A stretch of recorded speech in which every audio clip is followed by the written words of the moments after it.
Today on Firebrain AI's Daily Ember, we'll cover all the latest in the world of AI, including EU's groundbreaking AI Act, Argentina's AI-powered predictive policing, consumer wariness of AI-labeled products, Meta's soaring profits and AI ambitions, and how AI could help us talk to animals.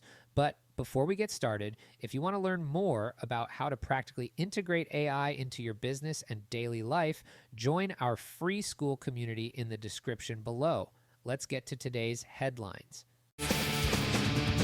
It's AI that sets your brain on fire. Brain AI. Fire. Brain AI. Welcome, tech enthusiasts and AI aficionados, to another electrifying episode of The Daily Ember. I'm your host, Joe, your friendly neighborhood AI geek, here to guide you through the labyrinth of artificial intelligence news. Today, we're diving deep into a smorgasbord of AI developments that are reshaping our world faster than you can say machine learning algorithm. Our first story takes us to the heart of Europe, where the EU is about to drop the mic with its groundbreaking AI Act. Starting August 1st, 2024, this legislation will set new standards for AI development and use across the European Union. It's not just another snooze fest of legalese, folks. This could be the digital equivalent of the Geneva Convention for AI. The Act categorizes AI systems into risk levels from minimal to unacceptable. Some applications will face outright bans, like real-time biometric surveillance in public spaces. It's like the EU is playing a high-stakes game of red light, green light with AI developers, and the consequences of being caught moving could be a lot worse than elimination from a children's game. Now, I've got to say, as someone who's both excited about AI's potential and concerned about its risks, I find myself torn on this one. On one hand, it's super important to consider the ethical concerns of AI development, especially given how fast this technology is evolving. We definitely don't want to get caught off guard and put users or citizens in a bad place. But on the other hand, I worry that we might be putting the brakes on innovation just as we're hitting our stride. This is the biggest platform shift our generation has ever seen, folks. It's like we're inventing electricity all over again, but this time it's got a mind of its own. So, while I appreciate the EU's efforts to protect its citizens, I can't help but wonder if we're being a bit too cautious. After all, some of the most groundbreaking innovations in history came from pushing boundaries, not playing it safe. It's a delicate balance for sure, but I lean towards fostering innovation rather than stifling it with too much red tape. That being said, there's a silver lining here. Companies that embrace these regulations can position themselves as leaders in ethical AI innovation. It's like getting a gold star for good behavior, but instead of a sticker, you get market dominance and customer trust. Not a bad trade-off if you ask me. Speaking of pushing boundaries, our next story takes us to Argentina, where President Javier Milei is introducing an AI-powered crime prediction unit. It's like Minority Report meets CSI Buenos Aires, minus the cool gloves, and plus a whole lot of ethical questions. This new unit aims to predict future crimes using facial recognition and social media monitoring. It's a bold move that could transform law enforcement, but it's not without controversy. Critics worry it could lead to biased targeting and suppression of free speech. After all, even the best AI can't read minds yet. Although, if it could, I'm sure it would be thoroughly disappointed in the content of mine. The big question is, what happens if the tech gets it wrong? We could end up with a digital version of To Catch a Predator, but instead of Chris Hansen, it's an algorithm doing the catching. And let's face it, algorithms aren't known for their witty one-liners or dramatic pauses. This raises important questions about checks and balances in AI-driven law enforcement. Without proper oversight, we could be stepping into a brave new world where Big Brother is an AI. It's crucial that we find a balance between security and privacy, ensuring that our digital rights don't become collateral damage in the war on crime. As we watch this experiment unfold in Argentina, it's worth considering. How much of our privacy and freedom are we willing to trade for the promise of safety? And can we trust AI to make fair and unbiased decisions in matters of law enforcement? These are questions we need to grapple with as AI becomes more integrated into our lives and societies. Now, let's shift gears to something a bit closer to home, or should I say, closer to our shopping carts. Did you know that mentioning artificial intelligence in a product description could make people less likely to buy it? It's true. And here, I thought slapping AI powered on everything was the key to success. Shows what I know. Recent research from Washington State University shows that consumers actively avoid products labeled with AI. It's like AI has become the new gluten of the tech world. Everyone's trying to avoid it, even if they're not entirely sure why. Maybe they're worried their toaster will gain sentience and start plotting world domination. This skepticism is particularly strong for high-risk products like expensive electronics or medical devices. It seems that when it comes to AI, consumers are taking the better safe than sorry approach. Or maybe they've just watched one too many episodes of Black Mirror. Note to self, binge-watching dystopian sci-fi may be bad for AI's public image. But here's the thing, folks. I think this wariness stems from a huge education gap between the average consumer and the technology. We need more programs and content, like this podcast, if I do say so myself, to help people understand what's coming, how to think about it, and how they can use AI practically in their daily lives. The truth is, AI is going to creep into every part of our lives, whether we like it or not. It's like that friend who always shows up uninvited to parties, might as well learn to live with it and maybe even enjoy its company.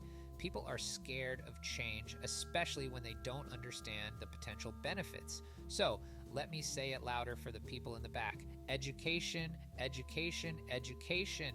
Companies might need to rethink their marketing strategies, focusing more on the practical benefits of their products rather than the technology behind them. It's like dating advice for robots. Don't brag about your processing power. Show them how you can improve their life.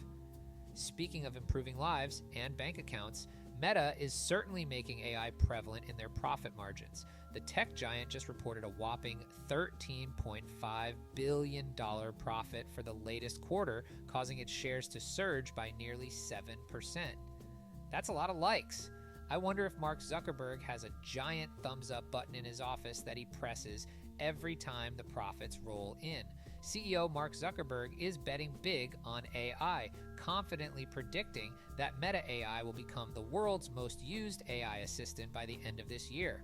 It's like he's trying to create the HAL 9000 kind of social media, hopefully with fewer homicidal tendencies and more cat video recommendations. Now, you might be wondering what sets Meta apart in this AI race.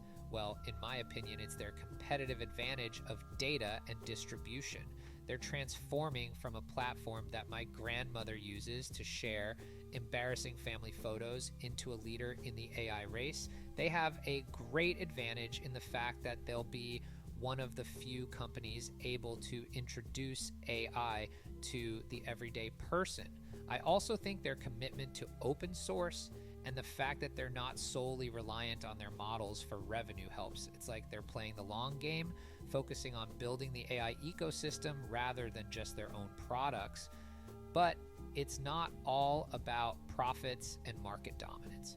Zuckerberg is pushing for open source AI to make it more widely available.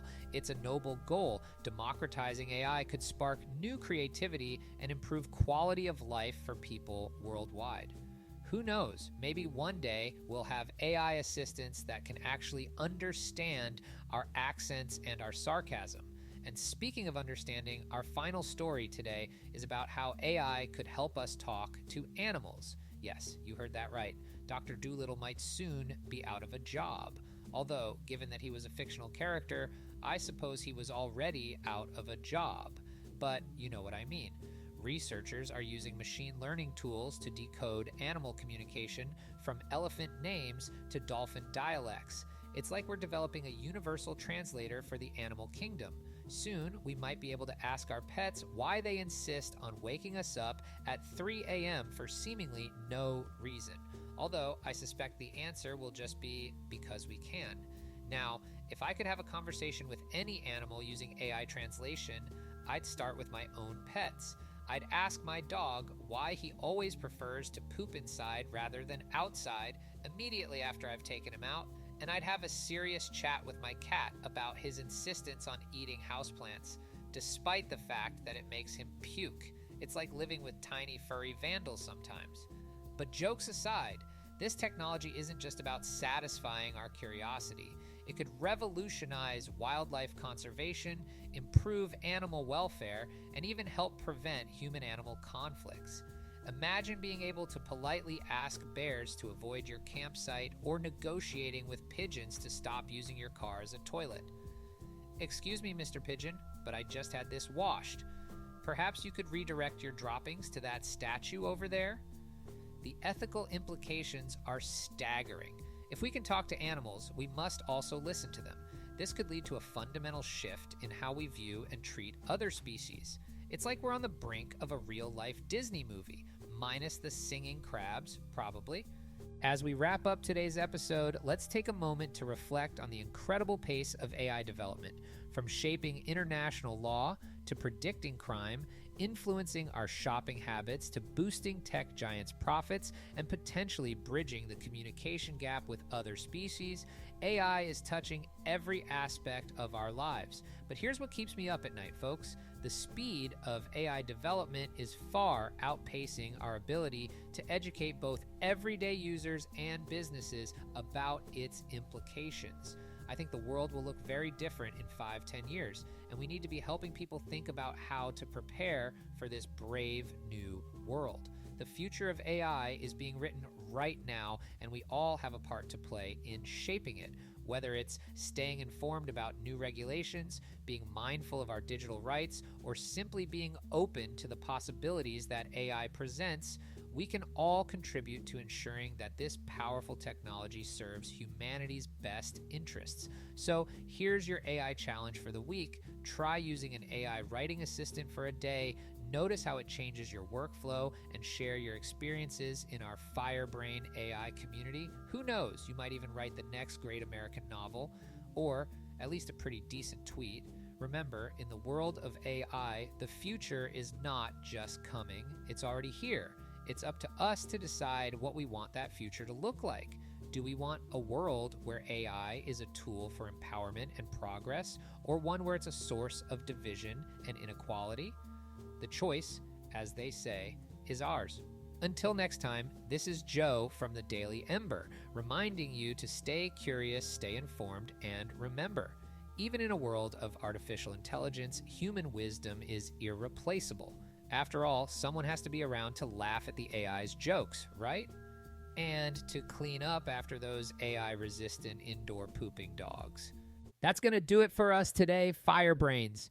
Don't forget to join our free Firebrain AI school community to stay on top of all the latest AI trends and to learn more about how you can practically implement AI and automation into your business and personal life. You can find the community in the description below. Thanks for listening. It's AI that sets your brain on